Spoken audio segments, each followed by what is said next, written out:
You know, this film really makes me wish that I would have waited just a couple days longer to post my top 10 best movies of the year because God damn it, I knew this movie was going to be one of them. But regardless, if you haven't seen the title for this video, today we are going to be talking about the brand new movie Dream Scenario, starred by Nicolas Cage. This film was directed by Christopher Borgli and was actually produced by Ari Aster, which if you don't know was the same man behind such films as Hereditary, Midsommar, and last year's Beau is Afraid. And this film was about Paul, played by Nicolas Cage, a regular old science professor and a family man whose life is turned upside down one day when people all around the world begin to have dreams about him, pushing him into the public eye and making him a bit of a celebrity. But things start to go wrong when these harmless dreams turn into terrible nightmares, and we follow Paul in his life as he deals with this. That's all I'm going to say without spoiling this movie, but my god, Dream Scenario. Ever since the trailer came out for this movie, I was instantly intrigued in this movie. Nicolas Cage has had a bit of an uprising as of recently. He's really been making a comeback with some really good films. Films like The Unbearable Weight of Massive Talent, Mandy was really good, Color Out of Space wasn't my favorite thing ever, but was definitely a step above what he's used to. So when I saw that this movie was getting made, I was instantly super excited,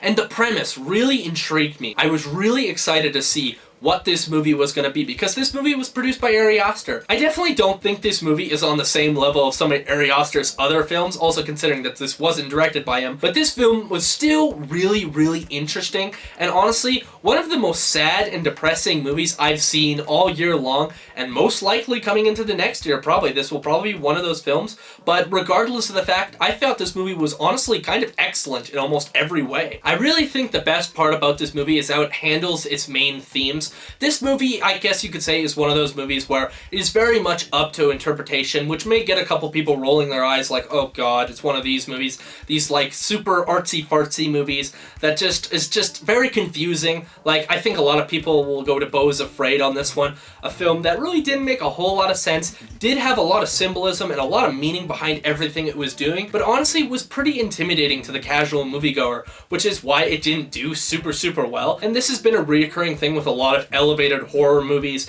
and just kind of thrillers. They have more style over substance. They have a lot of very rich themes in them that aren't super, like, I guess I could say, understandable, so it kind of annoys certain people when they get put into certain movies. But with Dream Scenario, I think this is one of those really good odd exceptions where it's the perfect balance of thought-provoking themes and elements mixed with just a really good performance and a really interesting story that honestly is one of the most accurate depictions of how this sort of thing would happen in real life, which I am going to explain right now. Up to interpretation or not, you can take your own different opinion into this movie, but for me, I personally think this movie is just a film about fame, and more accurately, a cautionary tale when it comes to fame and how it can affect someone's life. Because in this movie, Paul is just a regular, ordinary guy. He just works at a school that he really likes, he really wants to get a book off the ground that he's been writing for such a long time, but then just out of nowhere, everyone starts to know who he is. He gets recognized at school, he gets recognized on the street. It's very weird for him,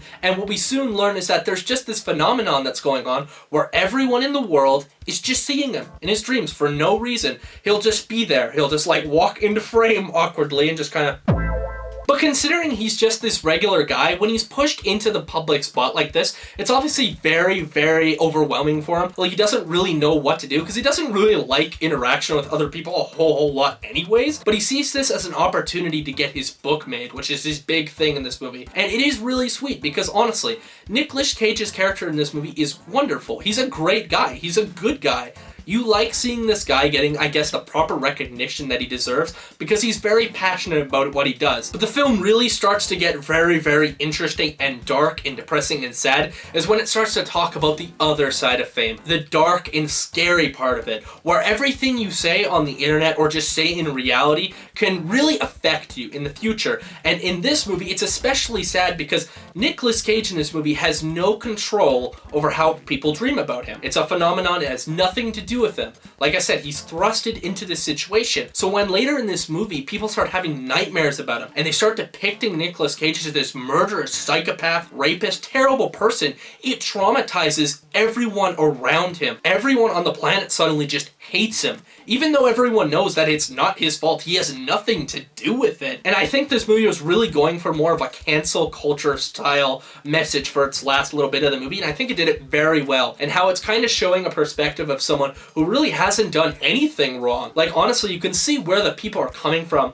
who are canceling and getting very angry at him, but it's just so depressing because, like I said, he has no control over it, and all these people are looking at him like he's a monster when in reality he just wanted to accomplish his dream. And that honestly made the film really, really emotional. There were points in the movie that I really wanted to cry, and there's a part that I really like to think about. It is a part where Nicolas Cage gets on a camera and he starts just breaking down the whole situation. He starts apologizing to everyone who's been having these dreams. He's getting really into it, but then he just really breaks down, and you can see him just slowly becoming just so much more vulnerable to this kind of thing as he goes like, are you even thinking what I'm going through? I have nothing to do with any of this, and I'm being harassed on the street. I can't go sit down at a restaurant because they want me to leave because of something I didn't even do. No one likes me. Like, I'm a monster now. And that scene in particular was so damn sad and tragic, and it really hit me in the feels. This movie was very interesting in that way, where honestly it's just a very accurate display and study about if this were to happen in the real world, this is probably exactly how it would go, and the tragic side to that. Not every theme in this movie gets like a super long amount of screen time or anything, but I think for what it did and how it handles all its themes in this movie, I thought it did an excellent job. I thought it was really, really well done.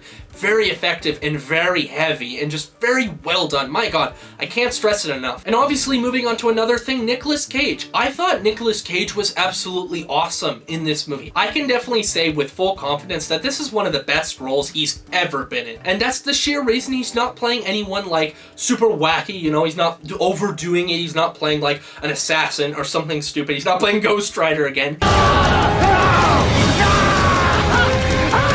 He's just playing a regular guy, a regular dad who wants to make it in the world and accomplish his dream because he's passionate about what he believes in and he wants to share that with the world. Like, there was never a point in this movie, even when terrible things happen and things that happen with his character, you kind of look at it and go, that wasn't the greatest thing, man. That was kind of a really shitty thing to do. You still follow him because you feel so goddamn bad. And the filmmakers do such a great job for making you sympathize with him. And Nicolas Cage's performance just brought that out so perfectly. And he was more than just being the funny guy, like, you know, because in most movies, he's kind of just the one who's kind of a meme, you know? And there are some parts where I guess you could kind of get that, but they're almost more unsettling more than anything, because it does give a couple insights to how people are dreaming about him in these nightmares. And it is a little bit funny in certain sequences, but it's kind of fucked up. Especially the beginning of the movie, very funny, mostly coming from Nicolas Cage. He is just kind of a naturally funny guy, like I said. When he's going through that good portion of his fame, there are a couple scenes that did get a chuckle out of me. The only thing I would really say I didn't like about this movie, or even slightly critique about it,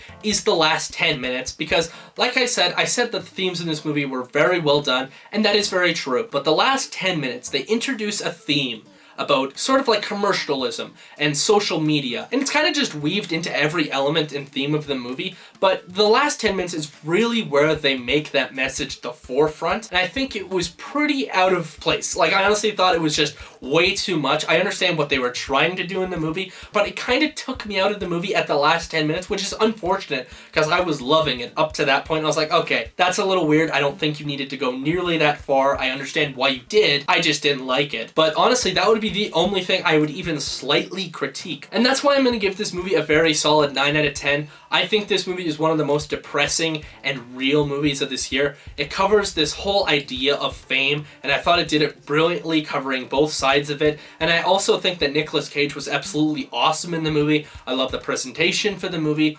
Honestly, just everything I thought was really good. There wasn't really anything that I would complain about besides those last 10 minutes. But with that, if you liked this video, please like and subscribe down below for more content on the channel coming pretty damn soon. And I'm gonna see you on the next one. See ya.